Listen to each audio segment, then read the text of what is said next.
Hi there. Nice to see you.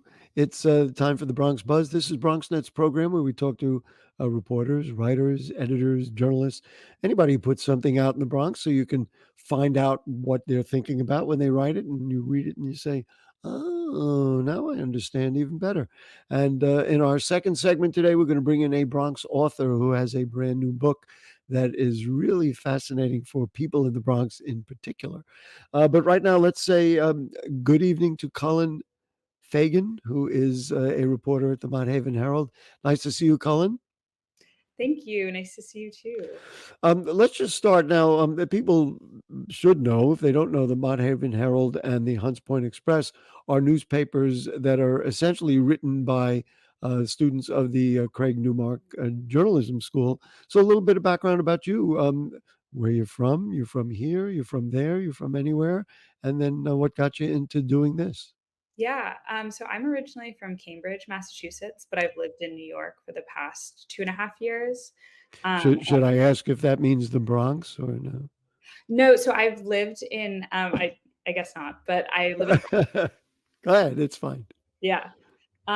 But I lived in New Orleans for a couple of years when I was an undergrad, and then I moved here, and then I ended up doing applying to the Newmark School after I'd lived here for a couple of years, and I was interested in doing local journalism. Yeah, so I got started at the Newmark School where I met Joe Hirsch, who's the editor of the Right. Mott Haven Herald, who has created this incredible opportunity for the students to really immerse themselves in the Bronx, and we like go to class in the Bronx, and he helps us to really integrate our lives and our day to day in the Bronx, so that when we are writing these stories and that when we are trying to contribute to the Mott Haven Herald, we are doing it from a Bronx focused and not just Sure. as Yeah, and student. somebody flying in from the outside. But what is fascinating to me about that whole thing, twofold. Number one, you get published, and so as opposed to doing it in school and handing in a paper and then they correct it and all that, you get to see what it looks like in print, et cetera. I mean, you couldn't have better training. The second thing that was very interesting to me in what you said, what made you just made the assumption I got into journalism. What inspires you to do that? Well, for me personally, I did undergraduate journalism, kind of college newspaper, but really what most inspired me to get into journalism was I used to work for a public defender's office in New Orleans. I was an Ah, investigative intern. And I think seeing the way that those trials and that court coverage contributed to the injustices in the legal system, and thinking about how journalism had this major social impact that I think can often be undercut as just objective journalism. Being able to see really how that was impacting the lives of people who we were working for, it really made me interested in being able to tell this, being able to Yeah, elevate. to tell the stories and help move the needle, so to speak. I mean, I totally understand that. And then the final question before we talk about a couple of things that you've written, what's it been like covering the Bronx? Because when you talk about, that we got immersed in the Bronx, it's undiscovered territory. And this is what I have learned for over many years. Every corner you turn around, there's a story there. I'm assuming you found the same thing, that it's just an unbelievable place, especially for a journalist. Oh, absolutely. And I think that the with the history of kind of journalist coverage of the Bronx, because of this lack of investment in local news, we see so much parachute journalism, coverage of crime, stuff that really just doesn't sh- it just doesn't portray the Bronx for this incredible tapestry that it is.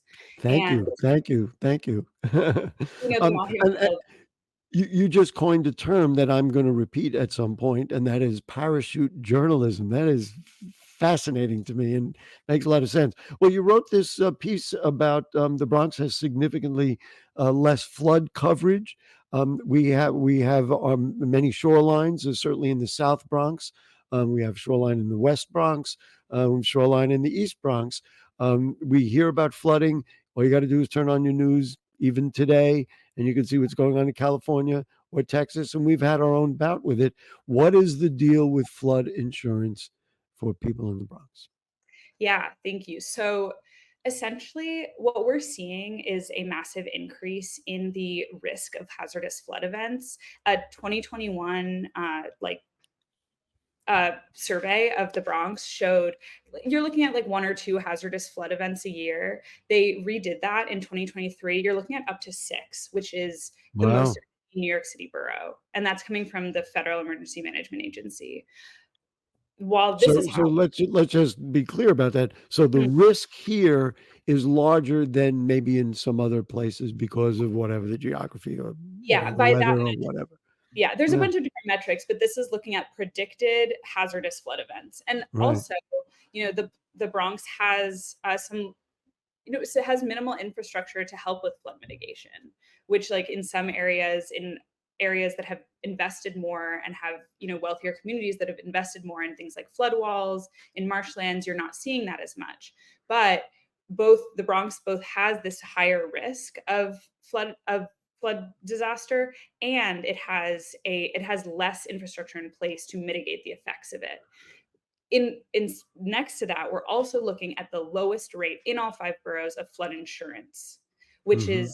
you know, if we look at like how much flood insurance is allocated per person, it's hovering around $2,000 in most of the other boroughs, more in Manhattan and even more in Staten Island. At the Bronx, $2,000 a year per person per person. in flood insurance. In the Bronx, you're looking at between $400 and $600. Wow, so it is more affordable. Well, no, that's how much is, like, being allocated per person in the I'm sorry. Okay. I misunderstood what you no, said. absolutely. What is fascinating to me, and you just gotta be a human on this planet, and you turn on the news and you see a town in Kansas wiped away because of a tornado, or you see a town in Texas, and right now in California you see floods or you see fires. I always wonder what happens to those people, especially what happens to them if they don't have insurance, right? Yeah. No, and that's a great question. I talked to, some of the water damage restoration people, the ServPro people in the Bronx about what happens when people don't have insurance in these Uh-huh.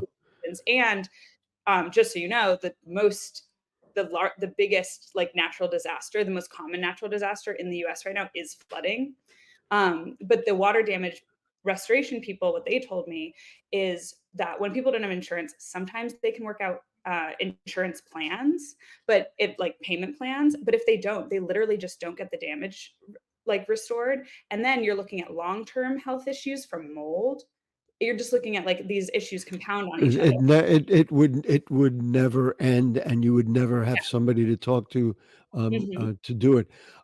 What has been, or has there been, a response to this? In other words, how do we move the needle, aside from you and the Mott Haven Herald and everything else, for people to move it ahead? Are insurance companies making themselves available? Can they work with Bronx people, or we're not even there yet because the dialogue and the information still needs to get out? No, I mean, I think there is stuff to be done at this level. Most flood Uh-huh. insurance comes from the National Flood Insurance Program. Flood insurance is heavily nationalized. You can get private insurance, but it's really uncommon, honestly, at this point. Which means that flood insurance is at least supposed to be pretty much like levelly, like it's supposed to be. It's there shouldn't be like so much competition rate wise. It should be pretty level because it is coming from this national A pool. national center, yeah, yeah. Is there an estimate? Now, listen, we have 1.4 million people in the Bronx. Is there an estimate about how many people should do it? Like, who should really consider it? I mean, if you live at City Island at Hunts Point, or even in the East Bronx over in Cobb City, or over in High Bridge, which is on the west part of the Bronx. And like how can people determine what they ought to do, or how do we pinpoint who should be doing this? Yeah, there's this great tool that was created by the Center for New York City Neighborhoods called Flood Help NYC. That if you put in your address, you can look at where you are on the FEMA floodplains and what your Ah, risk is. so But I would they've created these flood maps too, Mhm. which I learned from your article, as a matter of Yeah, fact. yeah, and what's great about those also is that you can look those they can also help connect you to insurance and tell you the next steps. But I would also like remind people who are thinking about it that 40% of flood insurance claims come from outside of these hazardous events. Even if you're not in a high risk flood area, you're still very much Oh. risk of flooding. I hear it from the people on City Island all the time that just a big rainfall and it washes up into our areas. There was a co-writer on that story, Yeah. so I would love it if you would thank her for us for also contributing to the research on this and the writing of this really expansive and very important story. The only one who wrote it. And in other words, I follow all the media, and you have. So why don't we give a shout out over there? Yeah, and so this story was co-written by Jana McPartland, Right. She was not available today. We have to be yeah, clear. who is a peer of mine at Newmark and on the Mott Haven Herald. Yep. And so now we only got about a minute. What you working on next? Tip us off. What's next? What's going on? What you got your eyes set on the next story at this moment? I don't really Oh, I put have it right on the spot there. I know. I'm so um, sorry. something I'm working on right now is a piece on spiritual leaders in New York and kind of the next generation of spiritual leaders, Wow. looking at the young people who are in training right now to be like priests and rabbis and imams and how that's changed over the course of the Wow. last That is actually fascinating and cuts right to the core of who the people of the Bronx are with our diversity and, et cetera, et cetera. Listen, Cullen Fagan from the Mott Haven Herald, thank you so much for joining us. We need you. Stay here. Write about the Bronx. Investigate every darn thing that you can. And we'd love to have you back on the show the next time you write something we want to talk about. Thank you so much for having me. Thank you. Okay, we will take a short break. When we come back, this is the book. The book is called Victim, and of course, it's shining right through there. And we'll talk to the author in a moment. Don't go away.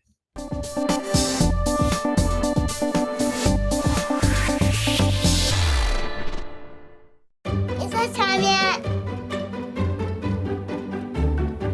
It's time. Punch starting time for dinner. Oh, terrific. Pasta dinner. Donating pet food is one of the many ways you can help families in your community.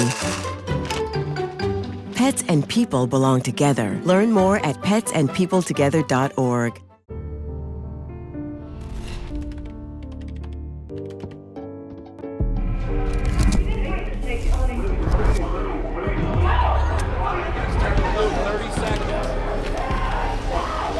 I'm an ex-drug dealer, and I'll be your sub today.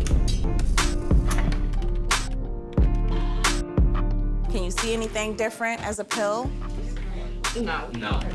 You don't know? Fentanyl is being mixed into everything now. There's only one thing that will save somebody's life. That is naloxone nasal spray.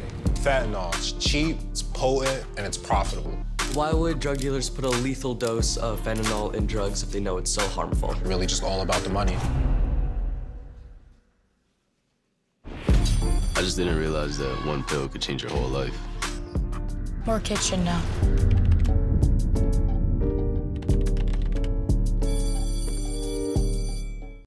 You can talk to me if you're feeling sad. Thanks for hearing me out, bro. Whenever you need to talk, I'm here, okay?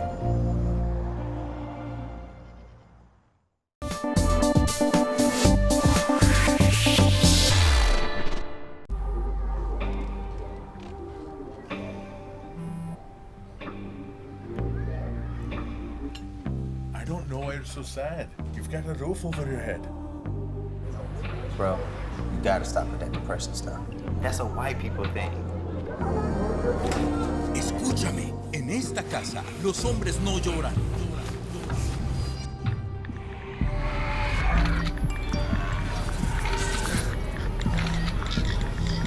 You all right? It just feels like it's coming from everywhere. Do you want to talk about it? Thanks for hearing me out, bro. Appreciate it. You can talk to me if you're feeling sad. Whenever you need to talk, I'm here, okay?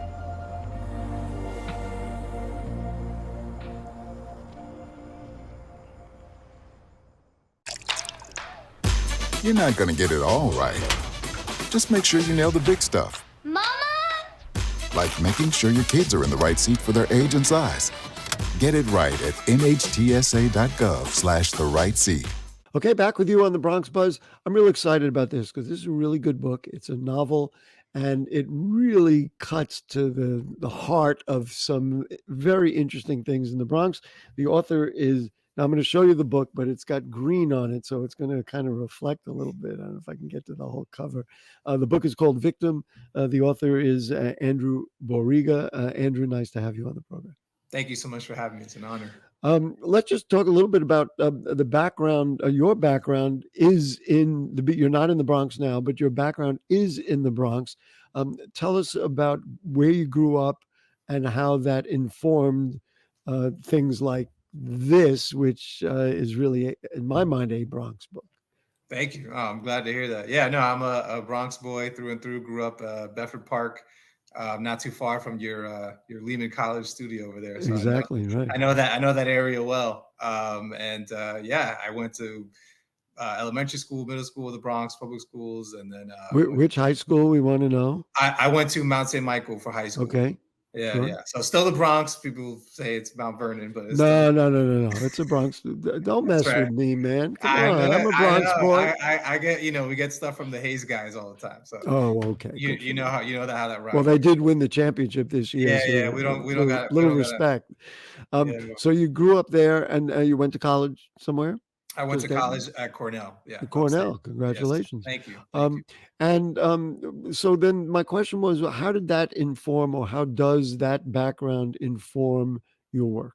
Yeah, absolutely. I mean, I love that you say it's a Bronx book, because to me, It is. the Bronx is a huge influence on me, on the way that I write, the style, the slang, the dialect, the humor, the way that we have a knack for sort of looking at really tough things and issues in a way that is, from a standpoint of empowerment, I think, and just getting through it and not necessarily feeling bad for ourselves. And there's a toughness that you just develop in the Bronx to get through things that I think informs my writing and my approach. I use that 4-letter word, "tood."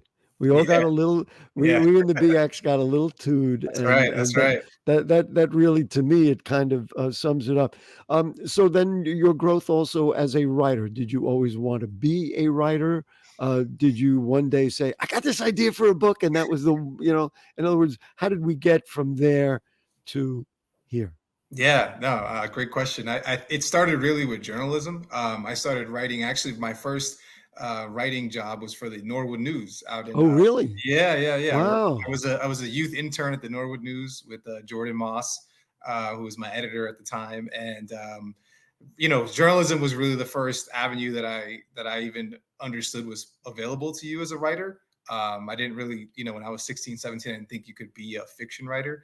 That was a job that you could try to, go for. So I focused on journalism first. And if you say you grew up in the Bedford Park area, the Norwood News, there you go. You were literally ingrained in your hometown. I loved it. That was one of the coolest things ever, to just, write stories that I saw people in my neighborhood and my community reading, and I would go to the diner and it'd be there, and it's still there. And I'm very happy that they still exist. The paper still exists. Yeah.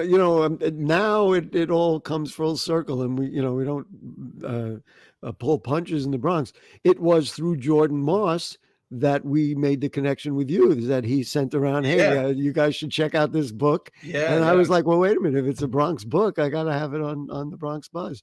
So again, going from that to writing more longer form. How did we do that? So that transformation, or where fiction came into the picture, really happened in college, when I was exposed to novelists who were writing stories that really resonated with me personally a little bit more. Ernesto Quiñones, Bodega Dreams, Juno Diaz, Drown, and authors like that, where I wasn't really exposed to them as much growing up in the Bronx. But then when I got to Cornell, we were studying them, and I learned, these various styles, and basically learned that it was okay to write like a Bronx book. I didn't necessarily know that. We were reading, Hemingway and Mark Twain. Great, Sure. great novelists, great writing, but very different style than what you would encounter in the For Bronx. for the record, I was an English major at Lehman College, so Yeah, I yeah. understand, and I talk about it all the time, how the stuff that I read, the same classic writers that you just talked about, gave me a way to look at the world. And when I opened my window in the Bronx, that's what I saw, and that's how I began to understand it, et cetera, et cetera. And so from that, now this is your first book. That's my first book. Yeah. First book. Yeah. Painful to write, easy to write, difficult to write. It took 10 years. 10 years. Yeah. Respect, man. Yeah. No, and I say that because that means you had to be dedicated to it and see the end of it for all that time. Yes, absolutely. Yes. So this is a story uh, about a hustler, Yeah. from a family of hustlers. Why don't you recount the story a little bit? And again, it resonates to me, and you recount it, and then I'll tell you why it resonates to me as a Yeah, Bronx book. sure. Yeah, so it follows this character, Javi, who's a young Puerto Rican kid in the Bronx who has dreams of being a writer. And basically around the time he's Yeah, I heading to wonder where college. you came up with that. Yeah, right. Yeah, where did you get that one from? around the time that he's heading to college, he sort of realizes that he comes from a somewhat traumatic background, and realizes that there's some currency to that in this media publishing industry that is suddenly really interested in highlighting diverse voices, and in particular diverse voices that have trauma to talk about. And so he sort of recognizes that this is happening, and he does have sort of this hustler entrepreneurial instinct, and decides to start pimping out his own story, basically, to entice these editors that he's trying to entice and impress. And that begins a slow slide into actually making things up and going way too deep, and sort of losing the plot in the process. There's a number of different things here. The first thing is his desire to succeed and saying that this is what I want to do. But because of his background and the difficulties in his family, he believed that he was going to be able to do this, not always telling the truth. That he kind of became the character himself, so to speak, and he became a fictional character because he created a persona because he was, I guess, just felt funny about his past. I mean, there's a lot of stuff that goes in there. Did you write out the plot and then fill in the blanks with the story, or did you start writing it and say, oh, now let's make him make up a lot? You know what I mean? How did we get to that very, very complex character? Yeah, no. The first way you described would have been a lot easier, and probably would have taken me 10 years. But it was much more the latter. It was really a process of discovery. I think I had to just first learn who Javi is and these other characters that surround him in the book, and that took a number of years to just even understand who they are.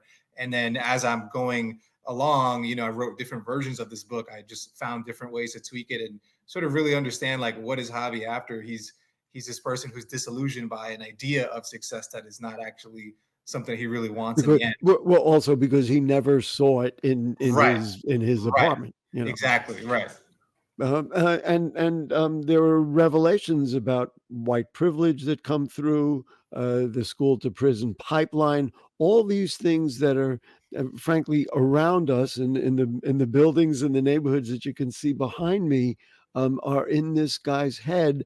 And it seems to me, I didn't get to the end of the book yet, by the way. That's fine, it seems to me he's on the way to sorting that out through this kind of personal, it's almost like creating a cartoon character. Yeah.